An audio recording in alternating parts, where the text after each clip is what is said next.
catalyzed by the citric acid cycle in mitochondria. The enzymes of the citric acid cycle, located in the matrix of mitochondria, thus are central players in the oxidative breakdown of both carbohydrates and fatty acids.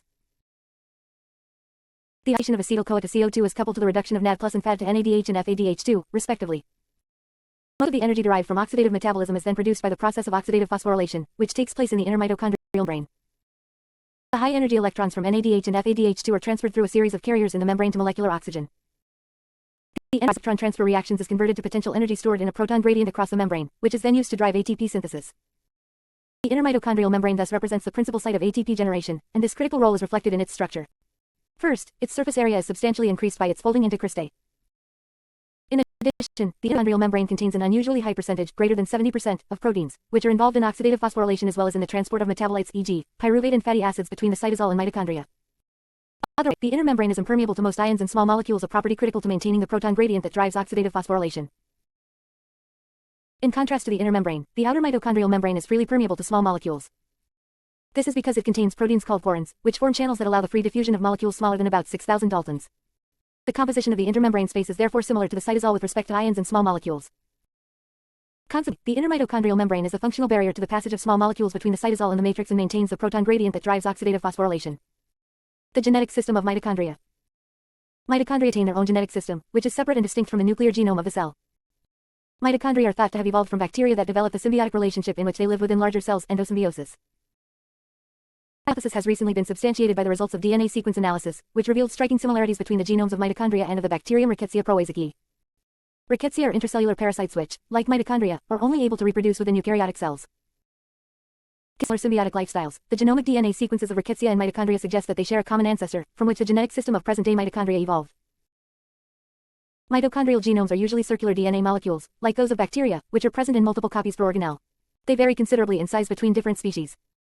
The genomes of human and most other animal mitochondria are only about 16 kilobits, but substantially larger mitochondrial genomes are found in yeasts, approximately 80 kilobits, and plants more than 200 kilobits. However, these larger mitochondrial genomes are composed predominantly of non-coding sequences and do not appear to contain significantly more genetic information. For example, the largest sequenced mitochondrial genome is that of the plant Arabidopsis thaliana. Arabidopsis mitochondrial DNA is approximately 367 kilobits. It encodes only 32 proteins, just more than twice the number encoded by human mitochondrial DNA. Mitochondrial genomes encode all of the ribosomal RNAs and most of the transfer RNAs needed for translation of these protein coding sequences within mitochondria. Other mitochondrial proteins are encoded by nuclear genes, which are thought to have been transferred to the nucleus from the ancestral mitochondrial genome. The human mitochondrial genome encodes 13 proteins involved in electron transport and oxidative phosphorylation. Figure. In addition, human mitochondrial DNA encodes 16S and 12S rRNAs and 22 tRNAs, which are required for translation of the proteins encoded by the organelle genome. RNAs are the only RNA components of animal and yeast mitochondrial ribosomes, in contrast to the 3 rRNAs of bacterial ribosomes, 23S, 16S, and 5S. Plant mitochondrial DNAs, however, also encode a third rRNA of 5S. The mitoplants and protozoans also differ in importing and utilizing tRNAs encoded by the nuclear as well as the mitochondrial genome, whereas in animal mitochondria, all the tRNAs are encoded by the organelle. The small number encoded by the mitochondrial genome highlights an important feature of the mitochondrial genetic system: the use of a slightly different genetic code, which is distinct from the universal genetic code used by both prokaryotic and eukaryotic cells. There are 64 possible triplet codons, of which 61 encode the 20 different amino acids incorporated into proteins. mRNAs in both prokaryotic and eukaryotic cells are able to recognize more than a single codon in mRNA because of wobble, which allows some mispairing between the tRNA anticodon and the third position of certain complementary codons. However, at least 30 different tRNAs are required to translate the universal code according to the wobble rules. Mitochondrial DNA encodes only 22 tRNA species, and these are the only tRNAs used for translation of mitochondrial mRNAs. This is accomplished by an extreme form of wobble in which U and the anticodon of the tRNA can pair with any of the 4 bases in the third codon position of mRNA, allowing 4 codons to be recognized by a single tRNA. In addition, some codons specify different amino acids in mitochondria than in the universal code. Like the DNA of nuclear genomes, mitochondrial DNA can be altered by mutations, which are frequently deleterious to the organelle. Since almost all the mitochondria of fertilized eggs are contributed by the oocyte rather than by the sperm, germline mutations in mitochondrial DNA are transmitted to the next generation by the mother. Such mutations have been associated with a number of diseases. For example, Leber's hereditary optic neuropathy, a disease that leads to blindness, can be caused by mutations in mitochondrial genes that encode components of the electron transport chain. In addition, the progressive accumulation of mutations in mitochondrial DNA during the lifetime of individuals has been suggested to contribute to the process of aging. Mutation in one of the mitochondrial transfer RNA genes, characterized by a decrease in synthesis of mitochondrial protein required for electron transport chain and ATP synthesis, causes a disorder of muscles termed as a myoclonic epilepsy and ragged red fiber disease, MERRF. B4. the endoplasmic reticulum, Golgi apparatus, and lysosomes. In addition to the presence of a nucleus, eukaryotic cells are distinguished from prokaryotic cells by the presence of membrane-enclosed organelles within their cytoplasm. These organelles provide discrete compartments in which specific cellular activities take place, and the resulting subdivision of the cytoplasm allows eukaryotic cells to function efficiently in spite of their large size, about 1,000 times the volume of bacteria. Because of complex internal organization of eukaryotic cells, the sorting and targeting of proteins to their appropriate destinations are considerable tasks. The first step of protein sorting takes place while translation is still in progress. Many destined for the endoplasmic reticulum, the Golgi apparatus, lysosomes, the plasma membrane, and secretion from the cell are synthesized on ribosomes that are bound to the membrane of the endoplasmic reticulum. As translation proceeds, the polypeptide chains are transported into the endoplasmic reticulum, where protein folding and processing take place. Plasmic reticulum, proteins are transported in vesicles to the Golgi apparatus, where they are further processed and sorted for transport to lysosomes, the plasma membrane, or secretion from the cell. The endoplasmic reticulum, Golgi apparatus, and lysosomes are thus distinguished from other cytoplasmic organelles by their common involvement in protein processing and connection by vesicular transport. The endoplasmic reticulum. The endoplasmic reticulum is a network of membrane-enclosed tubules and sacs cisternae that extends from the nuclear membrane throughout the cytoplasm, figure 9.1. The entire endoplasmic reticulum is enclosed by a continuous membrane and is the largest organelle of most eukaryotic cells. It may account for about half of all cell membranes, and the space enclosed by the lumen, or cisternal space, may represent about 10% of the total cell volume.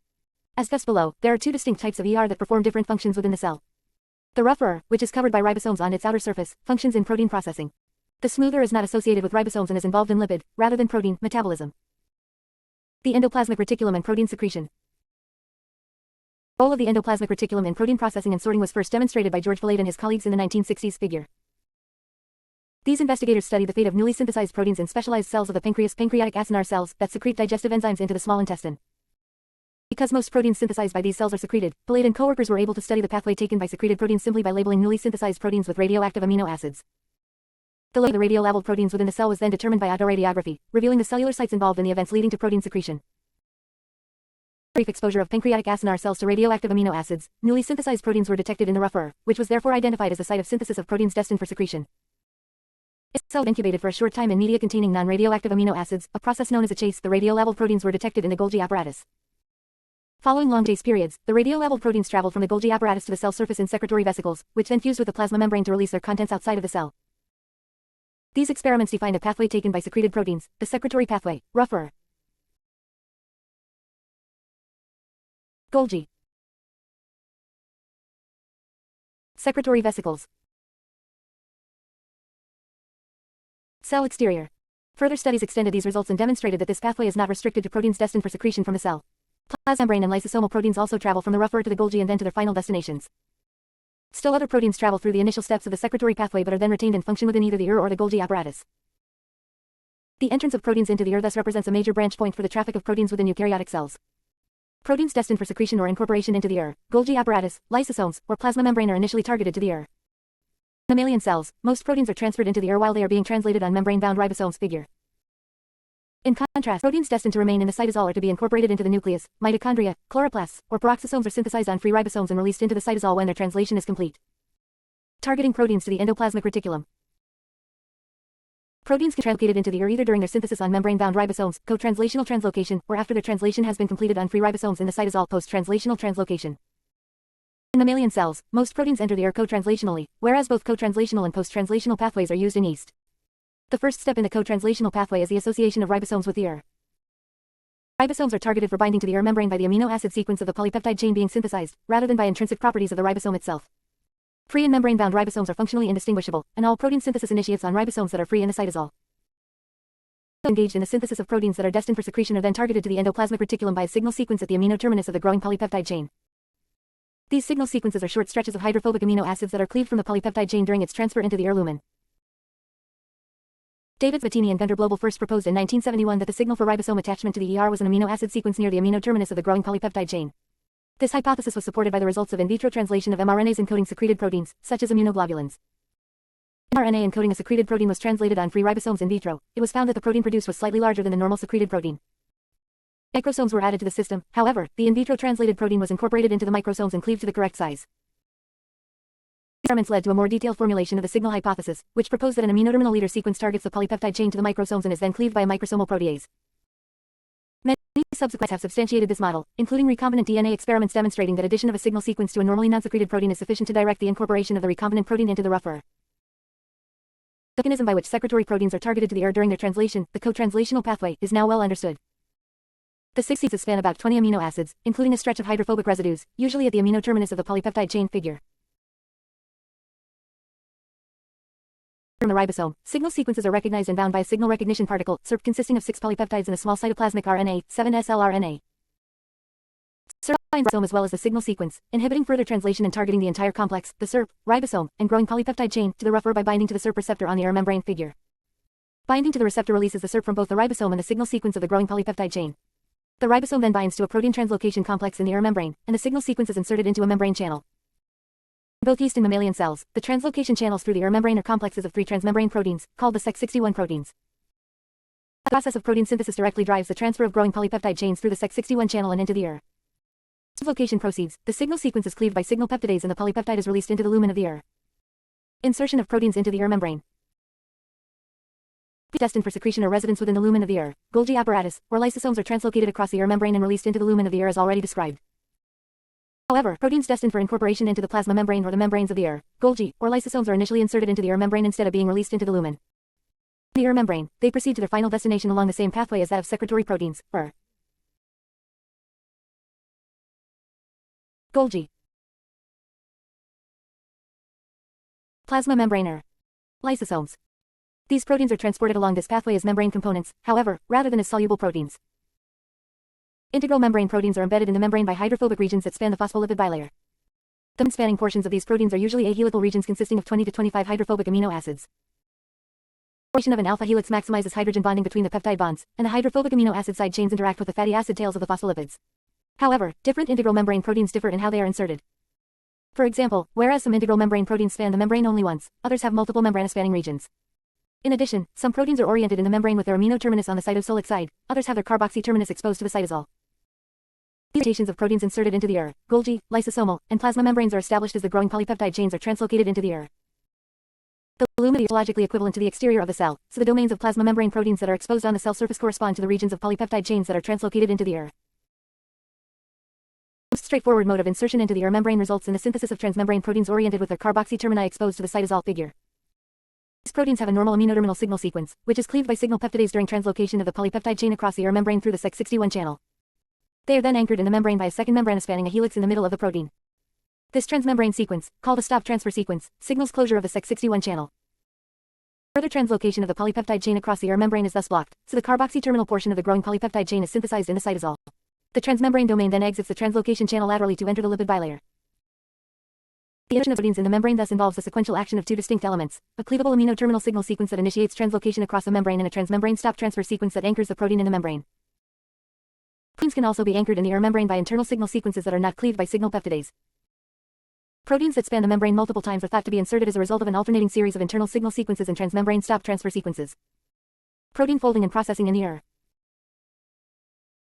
At a secretory pathway, many of these events occur either during translocation across the ER membrane or within the ER lumen. One such processing event is the proteolytic cleavage of the signal peptide as the polypeptide chain is translocated across the ER membrane. There is also the site of protein folding, assembly of multisubunit proteins, disulfide bond formation, the initial stages of glycosylation, and the addition of glycolipid anchors to some plasma membrane proteins. Indeed, the primary role of luminal ER proteins is to catalyze the folding and assembly of newly translocated polypeptides.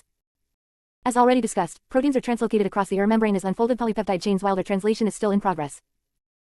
These peptides, therefore, fold into their 3-dimensional conformations within the ER, assisted by the molecular chaperones that facilitate the folding of polypeptide chains. For example, one of the major proteins within the ER lumen is a member of the HSP70 family of chaperones called BIP.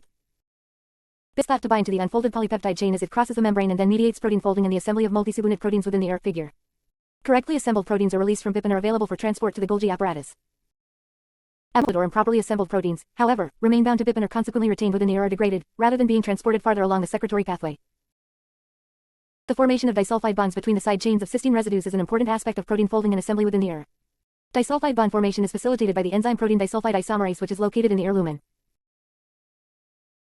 Proteins are also glycosylated on specific asparagine residues and linked glycosylation within the ER while their translation is still in process. Oligosaccharide units consisting of 14 sugar residues are added to acceptor asparagine residues of growing polypeptide chains as they are translocated into the ER. The oligosaccharide is synthesized on a lipid follicle carrier anchored in the ER membrane. Transferred as a unit to acceptor asparagine residues in the consensus sequence ASNXS or THR by a membrane-bound enzyme called oligosaccharyl transferase. The smoother and lipid synthesis. In addition to its activities in the processing of secreted and membrane proteins, the ear is a major site at which membrane lipids are synthesized in eukaryotic cells. Because they are extremely hydrophobic, lipids are synthesized in association with already existing cellular membranes rather than in the aqueous environment of the cytosol. Although some lipids are synthesized in association with other membranes, most are synthesized in the ear. They are then transported from the ear to their ultimate destinations either in vesicles or by carrier proteins. Smoother is abundant in cell types that are particularly active in lipid metabolism. For example, steroid hormones are synthesized from cholesterol in the ear, so large amounts of smoother are found in steroid-producing cells, such as those in the testis and ovary. In addition, smoother is abundant in the liver, where it contains enzymes that metabolize various lipid-soluble compounds. These binding enzymes inactivate a number of potentially harmful drugs, e.g., phenobarbital, by converting them to water-soluble compounds that can be eliminated from the body in the urine. Smoother is thus involved in multiple aspects of the metabolism of lipids and lipid-soluble compounds. Export of proteins and lipids from the ear. Both proteins and lipids travel along the secretory pathway in transport vesicles, which bud from the membrane of one organelle and then fuse with the membrane of another. Thus, molecules are exported from the ear in vesicles that bud from the ear and carry their cargo first to the ear-Golgi intermediate compartment and then to the Golgi apparatus figure. Subsequent steps in the secretory pathway involve vesicular transport between different compartments of the Golgi and from the Golgi to lysosomes or the plasma membrane. In each case, proteins within the lumen of one organelle are packaged into the budding transport vesicle and then released into the lumen of the recipient organelle following vesicle fusion. Membrane proteins and lipids are transported similarly, and it is noteworthy that their topological orientation is maintained as they travel from one membrane-enclosed organelle to another. For example, a protein exposed on the cytosolic side of the ear membrane will also be exposed on the cytosolic side of the Golgi and plasma membranes, whereas protein domains exposed on the luminal side of the ear membrane will be exposed on the luminal side of the Golgi and on the exterior of the cell. While most proteins travel from the ear to the Golgi, some proteins must be retained within the ear rather than proceeding along the secretory pathway. In particular, proteins that function within the ear, including BIP, signal peptidase, protein disulfide isomerase, and other enzymes discussed earlier, must be retained within that organelle. The distinction between proteins exported from and those retained in the ear appears to be governed by two distinct types of targeting sequences that specifically mark proteins as either 1. Destined for transport to the Golgi or 2. Destined for retention in the ear. Proteins in the ear lumen is a result of the presence of the targeting sequence Li-Asp-Lulu KDEL in the single letter code at their carboxy terminus. The retention of some transmembrane proteins in the ear is similarly dictated by short C-terminal sequences that contain two lysine residues KKXX sequences. The Golgi apparatus. The Golgi apparatus, or Golgi complex, functions as a factory in which proteins received from the ear are further processed and sorted for transport to their eventual destinations, lysosomes, the plasma membrane, or secretion. In addition, as noted earlier, glycolipids and sphingomyelin are synthesized within the Golgi. In plant cells, the Golgi apparatus further serves as the site at which the complex polysaccharides of the cell wall are synthesized. The Golgi apparatus is thus involved in processing the broad range of cellular constituents that travel along the secretory pathway. Organization of the Golgi. Morphologically, the Golgi is composed of flattened membrane-enclosed sacs, cisternae, and associated vesicles. A feature of the Golgi apparatus is its distinct polarity in both structure and function. Proteins from the ear enter at its cis face, entry face, which is convex and usually oriented toward the nucleus. They are then transported through the Golgi and exit from its concave trans face, exit face. As they pass through the Golgi, proteins are modified and sorted for transport to their eventual destinations within the cell. Distinct processing and sorting events appear to take place in an ordered sequence within different regions of the Golgi complex, so the Golgi is usually considered to consist of multiple discrete compartments. Although the compartments has not been established, the Golgi is most commonly viewed as consisting of four functionally distinct regions: the cis-Golgi network, the Golgi stack, which is divided into the medial and trans subcompartments, and the trans-Golgi network figure. Proteins from the ear are transported to the ear-Golgi intermediate compartment and then enter the Golgi apparatus at the cis-Golgi network. They then progress to the medial and trans compartments of the Golgi stack, within which most metabolic activities of the Golgi apparatus take place. Proteins have a normal aminoterminal signal sequence, which is cleaved by signal peptidase during translocation of the polypeptide chain across the ear membrane through the Sec61 channel. They are then anchored in the membrane.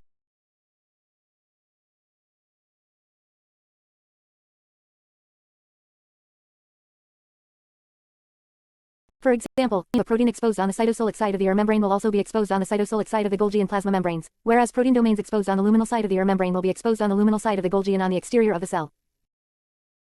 While most proteins travel from the ear to the Golgi, some proteins must be retained within the ear rather than proceeding along the secretory pathway. Proteins that function within the ear, including BIP, signal peptidase, protein disulfide isomerase, and other enzymes discussed earlier, must be retained within that organelle. The distinct proteins exported from and those retained in the ear appears to be governed by two distinct types of targeting sequences that specifically mark proteins as either 1. Destined for transport to the Golgi or 2. Destined for retention in the ear. Proteins in the ear lumen is a result of the presence of the targeting sequence Li-Asp-Lulu KDEL in the single letter code at their carboxy terminus. The retention of some transmembrane proteins in the ear is similarly dictated by short C-terminal sequences that contain two lysine residues KKXX sequences. The Golgi apparatus. The Golgi apparatus, or Golgi complex, functions as a factory in which proteins received from the ear are further processed and sorted for transport to their eventual destinations, lysosomes, the plasma membrane, or secretion. In addition, as noted earlier, glycolipids and sphingomyelin are synthesized within the Golgi. In plant cells, the Golgi apparatus further serves as the site at which the complex polysaccharides of the cell wall are synthesized. The Golgi apparatus is thus involved in processing the broad range of cellular constituents that travel along the secretory pathway. Organization of the Golgi. Morphologically, the Golgi is composed of flattened membrane-enclosed sacs, cisternae, and associated vesicles. Striking feature of the Golgi apparatus is its distinct polarity in both structure and function. Proteins from the enter at its cis face, entry face, which is convex and usually oriented toward the nucleus. They are then transported through the Golgi and exit from its concave trans face, exit face. As they pass through the Golgi, proteins are modified and sorted for transport to their eventual destinations within the cell. Processing and sorting events appear to take place in an ordered sequence within different regions of the Golgi complex, so the Golgi is usually considered to consist of multiple discrete compartments. Although the number of compartments has not been established, the Golgi is most commonly viewed as consisting of four functionally distinct regions: the cis-Golgi network, the Golgi stack, which is divided into the medial and trans subcompartments, and the trans-Golgi network figure. Proteins from the are transported to the Golgi intermediate compartment and then enter the Golgi apparatus at the cis-Golgi network. They then progress to the medial and trans compartments of the Golgi stack, within which most metabolic activities of the Golgi apparatus take place. Modified proteins, lipids, and polysaccharides then move to the trans-Golgi network, which acts as a sorting and distribution center, directing molecular traffic to lysosomes, the plasma membrane, or the cell exterior. Protein glycosylation within the Golgi. Protein processing within the Golgi involves the modification and synthesis of the carbohydrate portions of glycoproteins. One of the major aspects of this processing is the modification of the N-linked oligosaccharides that were added to proteins in the As discussed earlier in this chapter, proteins are modified within the by the addition of an oligosaccharide consisting of 14 sugar residues. 3 glucose residues and 1 mannose are then removed while the polypeptides are still in the Following transport to the Golgi apparatus, the N-linked oligosaccharides of these glycoproteins are subject to extensive further modifications. Proteins can also be modified by the addition of carbohydrates to the side chains of acceptor serine and threonine residues within specific sequences of amino acids, O-linked glycosylation. These modifications take place in the Golgi apparatus by the sequential addition of single sugar residues. Threonine is usually linked directly to N-acetylgalactosamine, to which other sugars can then be added. Proteins destined for incorporation into lysosomes are linked by mannose 6-phosphate. Lipid and polysaccharide metabolism in the Golgi. In addition to its activities in processing and sorting glycoproteins, the Golgi apparatus functions in lipid metabolism, in particular, in the synthesis of glycolipids and sphingomyelin. As discussed earlier, the glycerol phospholipids, cholesterol, and ceramide are synthesized in the Sphingomyelin and glycolipids are then synthesized from ceramide in the Golgi apparatus. Sphingomyelin, the only non-glycerol phospholipid in cell membranes, is synthesized by the transfer of a phosphoryl group from phosphatidylcholine to ceramide. Alternatively, the addition of carbohydrates to ceramide can yield a variety of different glycolipids. In plant cells, the Golgi apparatus has the additional task of serving as the site where complex polysaccharides of the cell wall are synthesized. The plant cell wall is composed of 3 major types of polysaccharides. Cellulose, the predominant constituent, is a simple linear polymer of glucose residues. It is synthesized at the cell surface by enzymes in the plasma membrane. Other cell polysaccharides, hemicelluloses and pectins, however, are complex, branch-chain molecules that are synthesized in the Golgi apparatus and then transported in vesicles to the cell surface. The cell wall polysaccharides is a major cellular function, and as much as 80% of the metabolic activity of the Golgi apparatus in plant cells may be devoted to polysaccharide synthesis. Protein sorting and export from the Golgi apparatus. Proteins, as well as lipids and polysaccharides, are transported from the Golgi apparatus to their final destinations through the secretory pathway. This involves the sorting of proteins into different kinds of transport vesicles, which bud from the trans-Golgi network and deliver their contents to the appropriate cellular locations figure. Some proteins from the Golgi to the plasma membrane by a constitutive secretory pathway, which accounts for the incorporation of new proteins and lipids into the plasma membrane, as well as for the continuous secretion of proteins from the cell. Proteins are transported to the cell surface by a distinct pathway of regulated secretion or are specifically targeted to other intracellular destinations, such as lysosomes in animal cells or vacuoles in yeast. Proteins that function within the Golgi apparatus must be retained within that organelle, rather than being transported along the secretory pathway. In contrast to the all of the proteins retained within the Golgi complex are associated with the Golgi membrane rather than being soluble proteins within the lumen.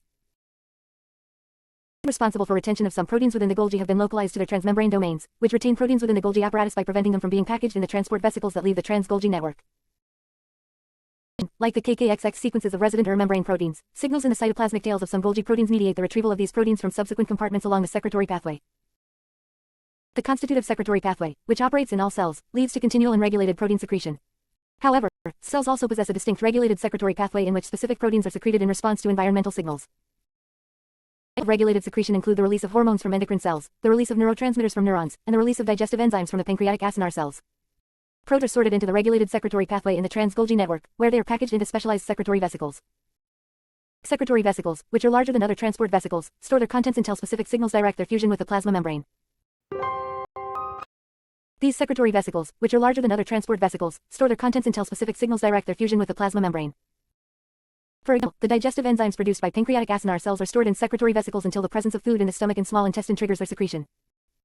The sorting of proteins into the regulated secretory pathway appears to involve the recognition of signal patches shared by multiple proteins that enter this pathway.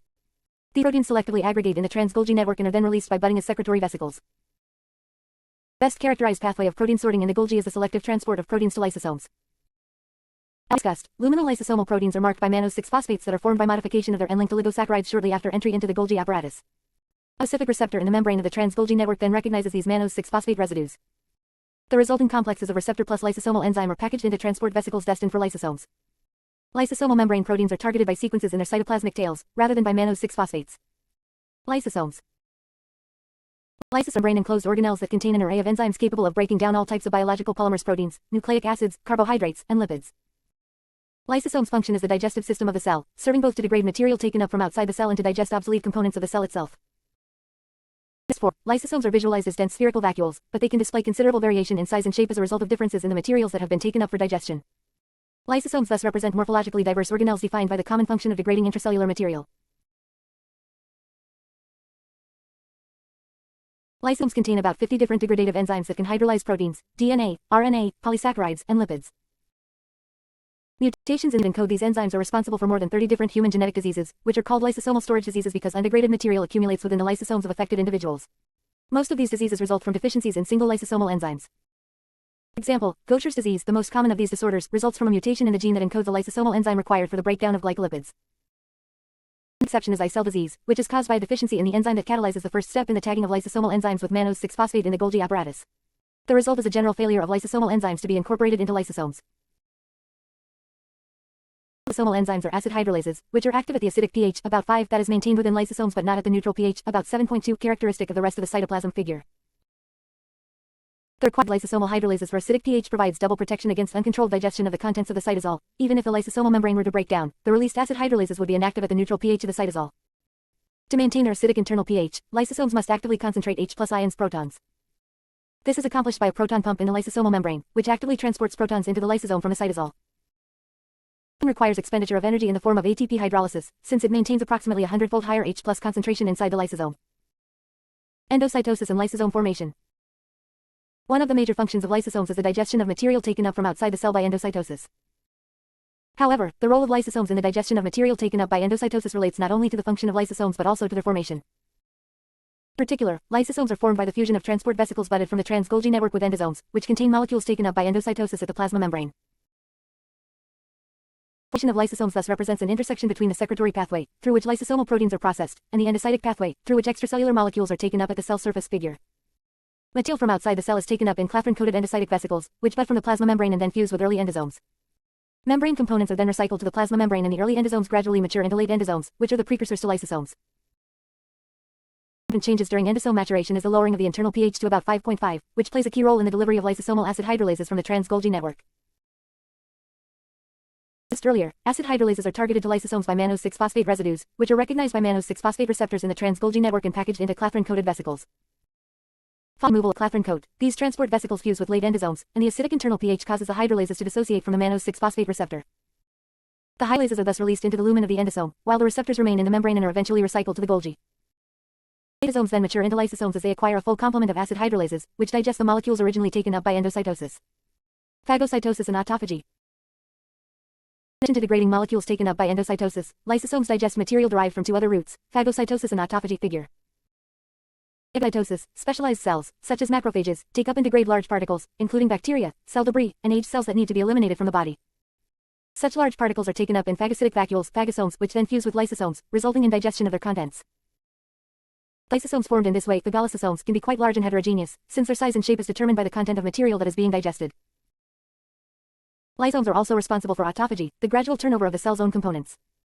The first step of autophagy appears to be the enclosure of an organelle, e.g., a mitochondrion, in membrane derived from the air. The resulting vesicle, an autophagosome, then fuses with a lysosome, and its contents are digested. Institute for Advanced Studies, Jodhpur 32.